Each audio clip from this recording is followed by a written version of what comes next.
할렐루야. 그리스도를 날마다 누리는 예배, 오늘 12월 29일 말씀 보도록 하겠습니다. 오늘 제목은 유일성의 응답을 발견하라. 오직 예수 그리스도가 우리의 구원자인 사실을 발견하고 또 이 복음 속에 있는 우리는 이 유일성의 응답을 누리게 되어 있습니다. 방주를 지었던 노아만이 그의 가족들과 함께 유일하게 구원받을 수 있었죠. 만군의 여호와의 이름의 그 능력을 다윗만이 누릴 수 있었기에 거기서 골리앗을 꺾을 수 있었습니다. 오직 그리스도 붙잡은 우리만이 유일성의 응답을 하나님께서 이제 누리도록 허락하십니다. 마가다락방에 모였던 오직 그리스도 붙잡고 모였던 이 초대교회 성도들만이 이 유일성의 응답의 주인이었던 것입니다. 바로 근처의 예루살렘 성전에 양 잡고 소 잡고 피 제사 드리던 그들이 아니라 오순절 마가다락방에 말씀 붙잡고 기도하던 그들에게 성령께서 역사하셨던 거예요. 어떻게 초대교회 성도들은 그런 응답을 누렸을까요? 복음의 눈으로 보았기 때문에 그래요. 복음의 눈으로 모든 사람과 사건과 일들을 그리고 과거, 현재, 미래를 보았던 겁니다. 많은 사람들이 복음 알고 있다고 하지만 결정적일 때 복음 놓치고 율법으로 이 사건이 터졌을 때 복음으로 보지 않고 율법으로 보는 경우가 많아요. 다른 사람의 일들은 복음으로 봐도 또 내 문제는 율법으로 보는 경우가 많아요. 이 사건이 왜 터졌는가, 내가 잘못했어, 네가 잘못해서 남 탓하는가 하면 어떤 사람은 복음의 눈으로 이 사건을 통해서 하실 하나님의 일을 기대하게 됩니다. 또 우리가 나의 배우자 또는 내 자녀의 배우자를 고를 때 복음 가진 사람들이 복음의 눈으로 보지 않고 세상의 여러 가지 조건, 기준 따지는 율법으로 볼 경우도 있어요. 심지어는 복음 가진 렘넌트인데도 율법의 잣대로 봐서 때로는 잘못된 판단을 하는 경우도 있습니다. 제자들도 그랬습니다. 그렇게 복음 들었는데도 이스라엘 나라를 회복함이 이때니까 아직까지 이스라엘과 하나님 나라 구별을 못했어요. 이스라엘 얘기하면서 사실은 우리 집, 우리 나라, 우리가 잘 살게 해달라 그 말이죠. 근데 하나님 나라는 하나도 보지 못했던 겁니다. 복음의 눈을 떠야지만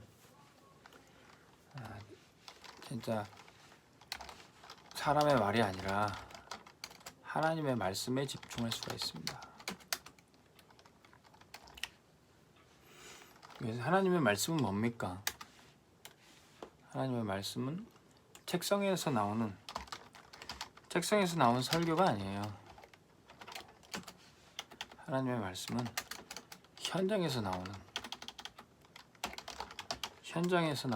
증거입니다. 저는 예전에 설교가 참 어려웠던 때가 있었는데 책상에서 설교를 만들려고 그랬어요. 이 책을 참고하고 저 주석을 보고 그런 설교는 사실 필요가 없습니다. 힘도 없고 그 설교를 듣는 사람도 전혀 하나님의 살아계심을 체험할 수가 없어요. 그런데 현장에서 하나님의 하신 일들 그냥 증인으로서 담백하게 이야기만 하면 되는 것입니다. 그러면 그 메시지가 하나님의 말씀으로 사람들을 살리게 돼 있어요. 진짜 현장의 증거를 전하는 목사님의 설교는 다릅니다. 책상에서 나온 설교는 달라요. 많은 사람들이 이거를 복음의 눈을 가지고 있을 때 이걸 구별할 수가 있습니다. 예루살렘 성전에서 양 잡고 소 잡고 하던 그 바리새인들의 말과 오순절 마가다락방에서 성령의 역사하신 걸 체험하는 그 증인들의 말은 다른 거예요.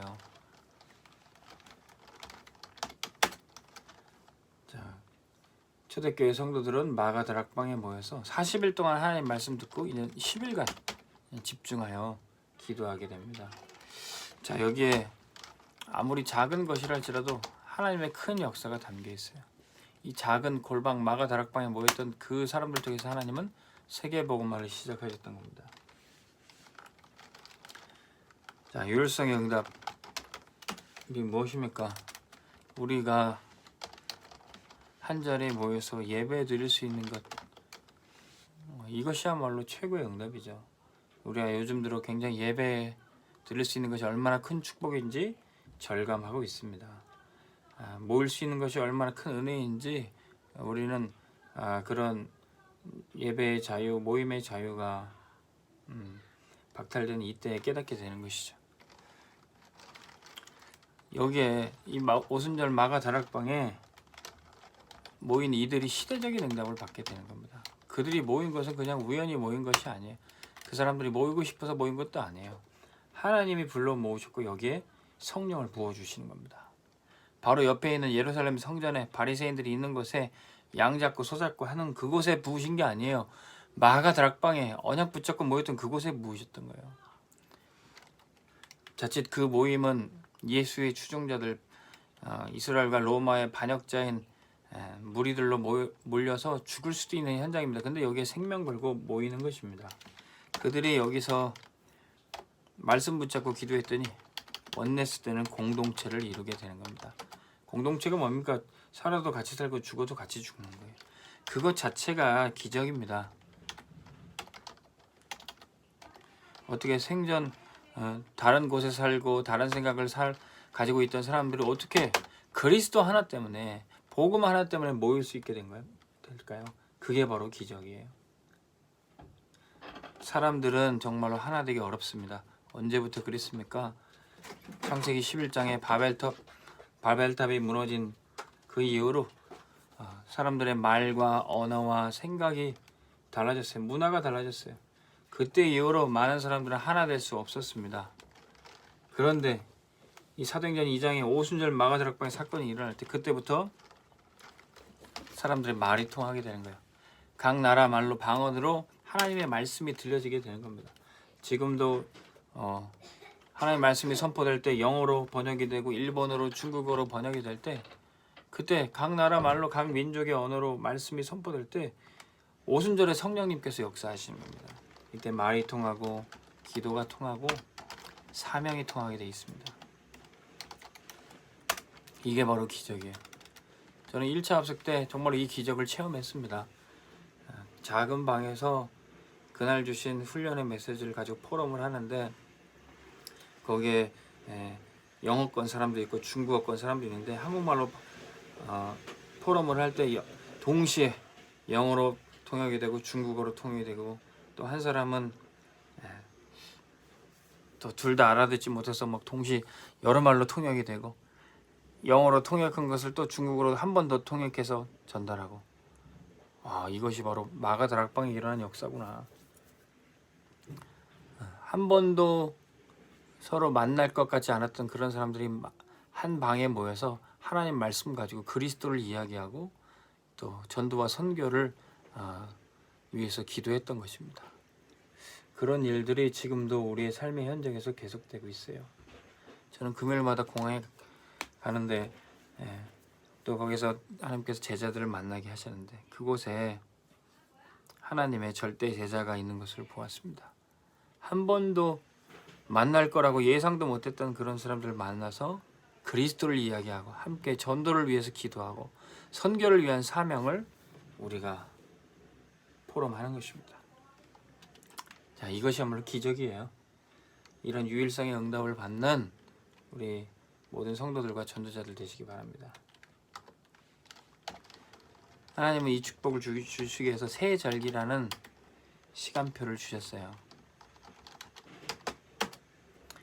이제 한 해를 마무리하고 2020년이 곧 저물어 가는데 사실 2020년이나 2021년은 별 차이는 없습니다. 사실 시간표, 사람들이 새로운 마음가짐과 새로운 시간표를 맞기 위해서 또 하나님이 또 새로운 시간표를 우리에게 허락하여 주신 거죠. 네, 그것이야말로 축복을 우리가 새롭게 받기 위해서 그렇습니다.